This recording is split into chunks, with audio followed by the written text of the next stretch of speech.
जगज्जालपालं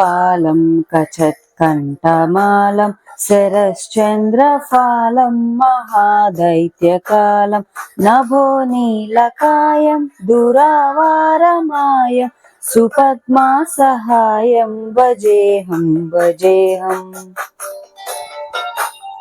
सदाम्बोधिवासं गलत्पुष्पहासं जगत्सन्निवासं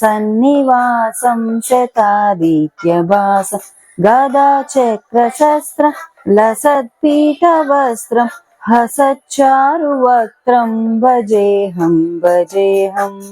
रमाकण्ठहारं श्रुतिव्रातसारं जलान्तर्विहारं धराभारहारं चिदानन्दरूपं मनोज्ञस्वरूपं धृतानेकरूपं भजेऽहम्